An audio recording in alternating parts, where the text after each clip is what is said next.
안녕하세요. 서울예의치과의 김기동입니다. 안녕하세요. 똘망이 엄마예요. 자, 오늘은 슈카 형님 찾으시는 약 저한테 있습니다라는 제목으로 들어왔어요. 왜 이런 제목을 하게 됐냐면은 제가 이제 좋아하는 이제 슈카월드라는 그 유튜버 분이 계시는데 거기 그분께서 뭐 주된 내용은 경제학에 관한 내용인데 그 얼마 전에 그 치의학에 아니 치과 관련해서 내용을 올렸더라고요. 그래서 그 부분에 대해서 제가 한번 좀 올리려고 합니다. 뭐 이분이 제가 예전에 뭐 엄청 처음부터 좋아했어가지고 제가 처음 봤을 때 뭐 거의 한 만 몇천 명, 2만 명이 채 안 됐던 시절부터 봤는데 지금은 50만 명이 넘는 아주 대단하신 분으로 성장했죠. 구독자 많으면 대단한 분이야. 아우 형님이시지. 이 세계에서는 구독자가 형님이시죠. 예, 다 필요 없습니다. 그때 보면서 처음 보면서도 굉장히 좀 뭔가 되게 호감이 많이 갔었어요. 그런 내용을 되게 재밌고 잘 설명해 주셔서 그분이 이제 하시면서 항상 하시는 말씀이 이제 문과라서 뭐 하면서 이제 좀 그런 말씀을 많이 하셔가지고 나는 이과니까 이과의 슈카가 한번 돼볼까. 나름 또 좀 이제 뭐 과학이나 그쪽으로 좀 또 좀 자신이 있어가지고 좀 그런 생각도 많이 해가지고 처음에는 그런 약간 느낌으로 좀 많이 하고 싶었거든요. 근데 말빨이 안 돼. 네, 말빨도 안 되고 얼굴빨도 안 되고 그리고 뭐 치과가 바쁘다 보니까 이제 치과 좀 이제 환자들을 위한 그런 영상을 올리다 보니까 그런 쪽으로는 준비하지 못했는데 처음에 생각은 그런 그분을 많이 쫓아가고 싶었어요. 롤모델이다. 롤모델이다. 뭐 근데 괜찮아요. 그분은 제가 처음 봤을 때 1만 명에서 55만 명 정도 됐으니까 50배 성장하셨잖아요. 우리는 그 당시 한 명에서 지금 180명이 넘었으니까 180배를 성장했습니다. 우리가 더 잘한 것 같아요. 두통이야. 예. 자, 그래서 우리 한번 그분이 무슨 내용을 올렸는가 한번 같이 보면서 하도록 할게요. 우리 똘망 엄마도 못 보셨을 테니까 같이 보도록 합시다.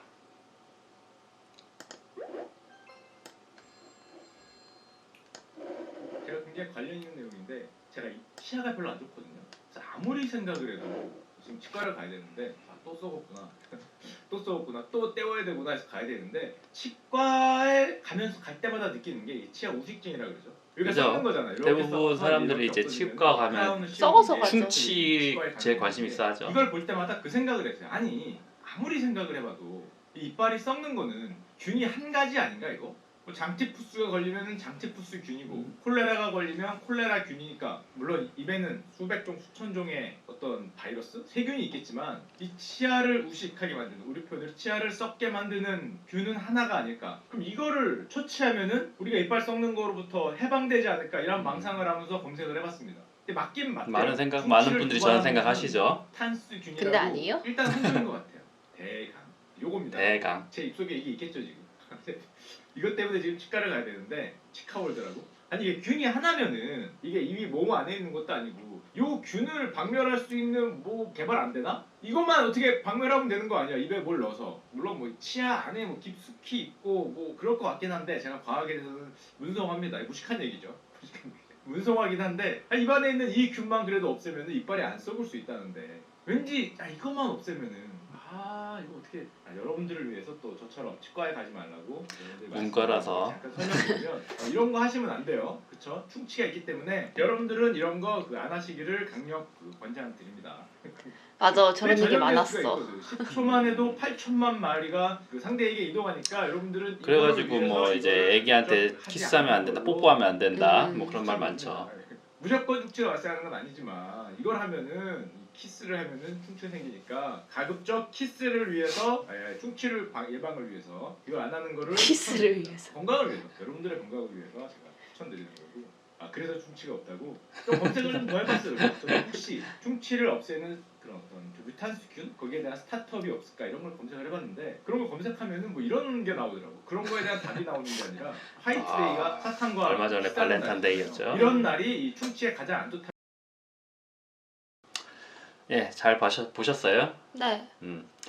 우선 이 내용을 앞에는 이제 충치에 관한 내용인데 이제 슈카 형님께서 말씀하시는 거는 치과로 가려는 사람들이 대부분 이 충치에 관심이 많고 그런 것을 예방하는 그런 기술이 있었으면 좋겠는데 요즘 치과는 보니까 디지털 열풍이다. 뭐 그 얘기고 제가 오늘 드리고자 하는 얘기는 이 슈카 형님께서 말씀하신 그 앞부분 충치균을 억제할 수 있는가? 그 특정한 균을 특정 균을 억제할 수 있는가? 그래서 거기에 대해서 말씀드리고 싶습니다. 그래서 억제할 수 있는 약이 있으니까 약이 저한테 있다. 제목을 이렇게 지은 거예요. 네. 확실해? 자, 우선 볼게요. 오늘 주제는 결국 충치 우식의 예방입니다. 예방인데 사실 뭐 이 충치에 관해서 얘기는 저는 뭐 별로 많이 하고 싶지는 않아요. 왜냐면은 저 말고도 워낙 다른 유튜브에 보시면은 요즘은 워낙 많은 치과의사 선생님들께서 혹은 치위생사 선생님들께서 유튜브를 채널을 개설하셔서 충치에 관한 얘기를 너무 많이 해주셔가지고 가장 기본적인 거잖아요. 가장 기본적이고 가장 사람들 관심도 높고요. 그래서 뭐 제가 뭐 그렇게 할 얘기는 없을 것 같은데 근데 이제 예방에 관한 조금 이런 얘기는 다행히 없더라고요. 마침 또 슈카 형님께서 말씀도 해주셨고 해서 이 부분에 관해서 한번 얘기 나눠보도록 하겠습니다. 자, 우선은 충치는 말이죠. 아까도 말씀하셨지만 감염 질환이에요. 골절이나 뭐 그런처럼 뭐 사고 외상 질환도 아니고 세균에 의한 감염 질환입니다. 그러면은 일반 사람들이 생각하기에는 감염 질환이니까 세균을 죽이는 어떤 약을 써서 예방할 수 있지 않을까라고 생각하시는 건 굉장히 합리적인 생각이세요. 물론 예전에 치과 의사들도 그런 생각을 많이 해봤습니다. 그래서 하나씩 볼게요. 충치가 생기려면 뭐 몇 가지가 필요하죠. 뭐 당연히 치아가 필요합니다. 그쵸? 충치균이 치아에 붙어서 생기는 게 충치이기 때문에. 그리고 두 번째가 이 탄수화물, 당이 필요해요. 세 번째가 그리고 좀 시간이 필요합니다. 충분히 치아를 부식시킬 수 있는 시간이 필요하죠. 그리고 네 번째가 바로 치면 세균 막이라는 게 필요해요. 그래서 이 네 가지가 필요합니다. 이 네 가지가 필요한데 이 치면 세균 막은 획득핀막과 치면 세균 막이 있어요. 자, 우선 하나씩 설명해 볼게요. 우리가 아까도 말했다시피 아까 슈카 형님께서 말했다시피 뮤탄스균이 주된 충치균은 맞아요. 주된 충치균은 맞는데 안타깝게 걔가 모든 것을 다 하는 건 아니에요. 이 입안에는 정말 많은 균들이 살고요. 그 안에서 서로 공생하기도 하고 서로 견제하기도 하고 하면서 서로 간에 엄청 복잡한 생태계를 꾸미고 있어요. 입안에 균들만의 생태계가 있는데 그것을 이제 노말 플로라라고 표현하거든요. 정상 세균총이라고 해요. 그래서 거기는 일반 사람들이 생각하기에는 쟤는 나쁜 균, 쟤는 좋은 균이라고 생각할 수 있는 균들이 많아요. 굉장히 많고 서로 간에 영역 다툼을 열심히 하고 있죠. 그래서 우선은 뮤탄스균이 충치를 본격적으로 만들게 하기 위해서는 치아에 붙어야 돼요. 그 붙고 어느 정도 이제 군락을 형성할 수 있는 터전을 마련해 줘야 되는데 그것은 뮤탄스균이 하는 게 아니에요. 우선은 치아에 이런 탄수화물이나 당 혹은 침 안에 있는 여러 가지 당단백질, 특히 뭐 프롤린, 리치 프로테인이라고 하는데 혹은 이뮤노글로불린 같은 그런 약간 끈적끈적한 당단백질들이 약간의 치아를 코팅하는 일을 하거든요. 그것이 우리가 획득피막이라고 해요. 근데 그 획득피막에 다른 어떤 세균들이 들어가요. 어떤 세균들이 들어가냐면은 이제 스트랩토코커스 생귀스 혹은 스트랩토코커스 미티스 이런 세균들이 그 획득피막을 들어가고요. 이런 획득피막에 들어가서 이 세균들이 그 획득피막을 그 치면 세균막으로 다시 더 이렇게 보호막을 강화시키는 그런 일을 해요. 그래서 이런 치면 세균막이 생기면은 이제 이런 뮤탄스균들이 삶의 터전이 만들어지는 거죠. 이제 그렇게 되면은 이제 뮤탄스균이 들어가고요. 이제 점점 이렇게 들어가면 들어갈수록, 그러니까 그런 보호막에 들어가면 들어갈수록 산소라든가 그런 것을 점점 접해지기 힘들기 때문에 이런 균들은 산소를 점점 싫어하는 균들로 바뀌어요. 즉 처음에는 산소를 좋아하는 균들이, 그러니까 산소를 좋아하는 균이 활발하겠어요? 산소를 좋아하지 않는 균이 활발하겠어요? 좋아하는 균이 그쵸. 활발해. 산소를 호흡할 수 있다는 것은 굉장히 많은 에너지를 생성할 수 있다는 거거든요. 근데 굉장히 활발한데 산소가 많은 곳은 아무래도 겉의 표면이고, 겉의 표면은 음식물이 많이 있으니까 먹을 것도 많아요. 먹을 것도 많고 산소도 많은 곳은 세균들이 살기 좋겠지만 안타깝게도 경쟁이 치열하겠죠. 경쟁이 치열해요. 그렇기 때문에 뮤탄스균은 그런 경쟁이 치열한 데서는 조금 숨어 지내다가 저런 아까 같이 생기스나 미티스 같은 균들이 치면 세균막을 형성해서 약간 산소가 좀 없고 그렇게 좀 영양분이 좀 적은, 좀 경쟁이 덜 치열한 부위를 선호하는 균이에요. 그런데 가서 이제 번식을 하게 되죠. 증식을 하게 됩니다. 그리고 뮤탄스균하고 또 이제 락토바실러스균하고 생성되는데, 뭐 이게 뮤탄스나 생기스나 미티스균은 다 생긴 게 비슷하죠. 지렁이처럼. 그렇죠. 이게 지렁이 같은 게 아니라 이 동그란 게 하나의 균이고요. 아. 이게 주르르르 붙어 있는 거예요. 이걸 이제 연쇄상 구균이라고 하죠. 같은 연쇄상 구균이에요. 다 같은 연쇄상 구균이고, 그러니까 이름이 다 스트랩토코커스, 스트랩토코커스 이렇죠. 이런 연쇄상 구균인데, 그 다음에 요즘 충치균으로 굉장히 많이 주목받고 있는 균이 락토바실러스 균이에요. 얘는 광고에서 많이 들어본 것 같아. 광고에서 많이 들어봤죠. 왜 이게 광고에서 많이 들어봤을까요? 위장 효과 이런 거. 그죠? 왠지 위가 생각나죠. 이게 락토바실러스 균은 이제 바실러스 하면 보통 이제 간균이에요. 막대균이에요. 막대처럼 생겼죠. 이제 보통 락토 뭐 이러면은 락토핏. 우리 학이 뭔가 락토핏. 그렇죠. 이게 젖산 약간 그런 느낌이거든요. 이게 사실은 위장에서는 유산균이에요. 유산균의 일종인데 입안에서는 그런 젖산이 산성 성분을 내기 때문에 이게 치아 표면을 녹이는 역할을 해요. 그래서 충치의 원인균이 돼요. 그래서 충치의 원인균은 이렇게 뮤탄스도 있고 락토바실러스도 있어요. 예.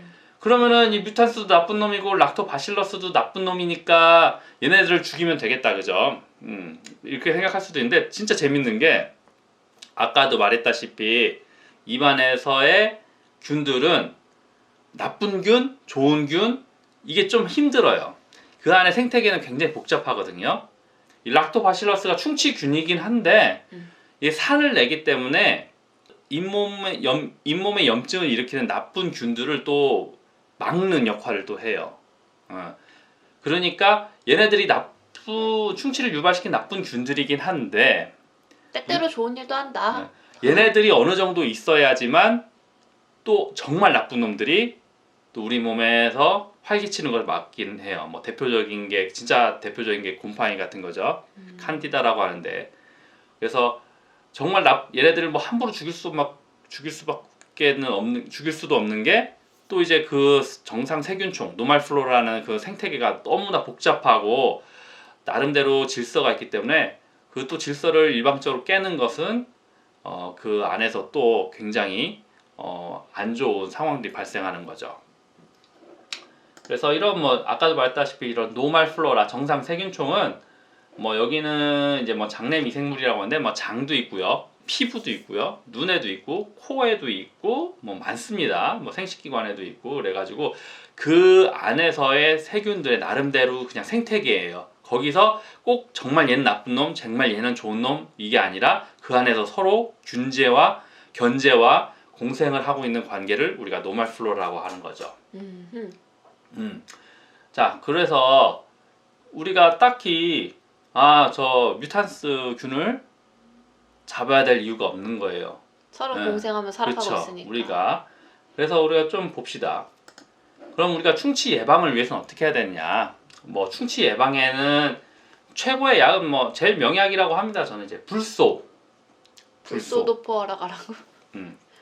첫 번째가 이제 불소가 왜 충치 예방에 좋냐면 첫 번째가 우리가 지금까지 얘기했던 이 뮤탄스의 성장 억제를 해요.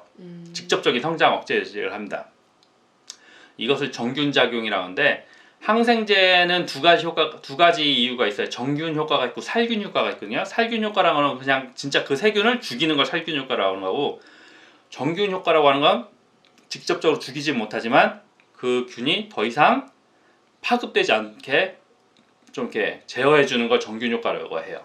그래서 이 불소가 충치 원인균인 뮤탄스의 정균 작용을 하기 때문에 사실은 슈카 형님께서 말했던 그 약이 바로 이 불소인 거죠. 이미 치과에서는 예전부터 뮤탄스균을 억제하기 위해서 불소를 많이 사용하고 있었습니다. 그래서 불소를 사실은 어린이들한테 굉장히 유익한데 좀 많이 권유해도 많이 안 하시더라고요. 직접적인 먹으니까 애들이 뭐 먹어도 돼요. 먹으면 안 될 것 같아. 아니 뭐 좀 말이 어감이 좀 안 좋죠. 불소. 안 될 것 같아. 네, 어감은 안 좋은데 뭐 전혀 먹어도 전혀 상관없고요. 뭐 일부러 수돗물에 타서도 먹는데요. 뭐 전혀 그런 건 상관없고 괜찮습니다. 이런 불소 같은 것들이 또 치아의 표면에 이렇게 박혀요. 그러면 그 치아 표면을 굉장히 강하게 만들어지기 때문에 그 치아가 우식 유발 환경에 좀 저항성이 높아져요. 좀 산이 있어도 좀 단단하게 버텨주고, 심지어 어느 정도 충치가 좀 약하게 먹은 부위는 심지어 그 충치를 없애주는 역할도 좀 합니다. 그래서 불소가 굉장히 충치에는 좋은 약이에요. 그리고 하나 더 얘기해드리고 싶은 게, 자, 우리가 지금까지 얘기한 게 뭐예요? 이제 특정 세균을 박멸한다는 거, 이게 의미가 없다 이 얘기를 한 거잖아요. 그쵸. 특정 세균을 박멸한다는 거는 이제는 얘기할 수 없다. 이게 사실은 현대적인 그런 보건학적 개념을 이제 그렇게 해서 도입해서 생각해 본다면은 사실은 특정 세균을 박멸하는 게 아니라 어쨌든 그 전체적인 세균 수를 줄이는 게 중요해요. 굉장히 세균 수를 전체적으로 줄이는 거. 그러니까 예를 들면은 우리가 식중독을 예방하기 위해서 손을 자주 닦을 걸 권유드리잖아요. 뭐 조금만 지저분한 걸 마저 닦으라. 뭐 나갔다 와서는 얼른 손을 닦으라. 그럼 손을 닦으면 그 손이 뭐 정말 뭐 세균에 완전히 그런 상태가 되지 않는 게 아니잖아요. 물론 손을 닦아도 세균은 있습니다. 하지만 그 세균 수가 전체적으로 감소된 채 있기 때문에 세균 수가 전체적으로 감소되어 있는 상태에서는 우리 몸에 유해하지 않다는 거죠. 그러니까 세균이 있다 없다가 중요한 게 아니고 세균 전체적인 세균 수가 중요한 거예요. 구강암도 마찬가지예요. 구강암도 딱 세균을 어떻게 딱 없앤다? 예전에는 그런 연구들이 많았는데 요즘은 그렇게 하지 않아요. 전체적인 세균 수를 감소시키고, 이거는 보통은 어떻게 되냐? 평소 위생 관리를 통해서 이루어지는 거예요. 평소 위생 관리와 평소 생활 습관을 통해서 이루어지는 게 요즘 컨셉이에요. 그래서 평소 생활 습관이라면 뭐겠어요? 아까 우리가 충치가 생길 때 필요한 것 중에 두 번째가 탄수화물. 탄수화물이나 당이 들어간 음식을 좀 적게 섭취함으로써 획득피막, 치면세균막을 형성되는 것을 조금이라도 저해해주는, 그래서 뮤탄스라든가 락토바실러스가 좀 자리를 잡으려고 하는 것을 좀 막아주는 그런 행위가 중요하고요. 그리고 입안을 잘 닦아주는 거죠. 뭐겠어요? 양치질과 스케일링이에요. 이 양치질과 스케일링은 정말 구강 안에 있어서 뭐 기본 중에 기본이고, 뭐 모든 치과 치료는 여기서부터 시작되는 거죠. 보통 우리가 양치 몇 번 하라고 하죠? 하루에? 3번. 3번? 보통은 이제 치과에서는 이제 3번이라고 하진 않고요. 4번을 권유를 많이 해요. 3번이라고 배웠는데 난 아침, 점심, 저녁. 아침, 점심, 저녁 밥 먹고랑 자기 전 한 번. 그래서 4번이에요. 근데 사실은 양치를 하면요, 세균수가 확 줄어요. 근데 그게 보통 얼마나 갈까요? 다음 밥 먹기 전? 보통 하루를 가요. 그렇기 때문에 정말 양치를 정말 완벽하게 잘한다면 사실 양치는 하루에 한 번만 해도 된다는 뭐 그런 주장하시는 분들도 굉장히 많아요. 근데 안타깝게 우리가 양치를 정말 그렇게 완벽하게 잘할 수는 없어요. 그리고 밥을 계속 먹으면 막 끼잖아. 그렇죠. 뭐 그래서 우리가 정말 제대로만 하면 사실 하루에 한 번씩만 하면 되는데, 그렇게 완벽하게 잘할 수가 없기 때문에 차선책으로 4번을 권유하는 거예요. 4번을 권유하는 거고, 그리고 우리가 치아 안에 사이사이, 치아와 잇몸 사이사이까지 닦을 수가 없기 때문에 스케일링을 또 많이 권유하죠. 스케일링을 하면 또 입안에 세균수가 확 줄어요. 그래서 스케일링을 하면은 그 효과가 보통 어느 정도 간다고? 6개월. 6개월? 왜 6개월에? 6개월에 한 번씩 스케일링 하라고 했어요. 보통 스케일링 효과는 한 달에서 2달을 넘어가지 않아요. 근데 왜 6개월에 한 번씩 오라 그러지? 이제 저도 치과에서 이제 보통 이제 스케일링을 하면 보통 6개월 후에 올 것을 권유드리는데 이런 논문상에 이런 연구상에 따르면 사실은 2달에 한 번씩 오는 게 맞아요. 그런데 왜 6개월마다 오라고 하냐면 왜일 것 같아요? 보험이 6개월에 한 번씩 돼. 아니 그렇지는 않아요. 보험은 1년에 1년에 한 번이죠. 왜 6개월에 한 번씩 오라고 하냐면 안 와서. 2달에 한 번씩 오라면 환자가 우리나라 사람들은 치과 의사가 좀 자주 오라고 하면은 좀 바가지 약간 씌운다 그래. 바가지 씌우고 약간 좀 안 좋게 생각하죠. 사기꾼으로 보고 막 그래서 사실 그 눈빛이 너무 싫어서 그게 너무 싫어서 6개월이라고 하죠. 그래서 제가 우리나라에 굉장히 되게 치과 치주학 분야에 되게 유명하신 분이 한병도 원장님이라고 굉장히 유명하신 분이 있는데 그분 수업을 들으니까 그분은 그 연구를 근거로 환자한테 2개월마다 오라고 한다고 하시더라고요. 그래서 사실은 2개월마다 하시는 게 맞는 것 같아요. 사실은 스케일링 아무리 잘해도요 환자가 일주일만 양치 안 하잖아요. 혀 안쪽으로 치석이 새하얗게 다시 껴요. 똑같이 낍니다 완전히. 뭐 일주일이면 충분히 다 껴요. 그리고 거기 치석이 치태가 끼고 치석이 꼈으니까 거기에 또 세균이 번식하는 데는 한 달이면 또 충분한 거죠. 제 생각에 한 4에서 6주면은 전혀 스케일링한 효과는 없다고 생각해요. 그래서 양치는 하루에 4번, 스케일링은 2달에 한 번씩 하는 게 좋습니다. 그래서 만일 이제 본인이 조금이라도 좀 생각이 좀 있고 그렇다고 하시면은 좀 더 적극적으로 치과에 가셔서 스케일링 하실 것을 권유드리고 만약 좀 어린 친구라든가 아니면 성인이더라도 관리를 받고 싶으신다면 이제 불소 치료 같은 것도 좀 한번 고민을 해보시는 게 좋겠어요. 이는 80까지 써야 되니까. 그렇죠. 이는 80까지 써야죠. 그래서 뭐 여기까지 했으면은 이제 우리 슈카 형님께서 생각하시던 질문에 대답이 됐는지 모르겠습니다. 어쨌든 뭐 치과 관련해서 그런 좋은 영상을 올려주셔서 감사하고요. 뭐 더 궁금한 거 있나요? 아니요. 다 된 것 같아요. 너무 꼼꼼하게 설명했어요. 예. 그래서 뭐 많은 분들 에게 좋은 강의가 되었으면 합니다. 네. 오늘은 여기까지 하고요. 다음 시간에 다시 좋은 영상으로 인사드리겠습니다. 안녕. 빠이.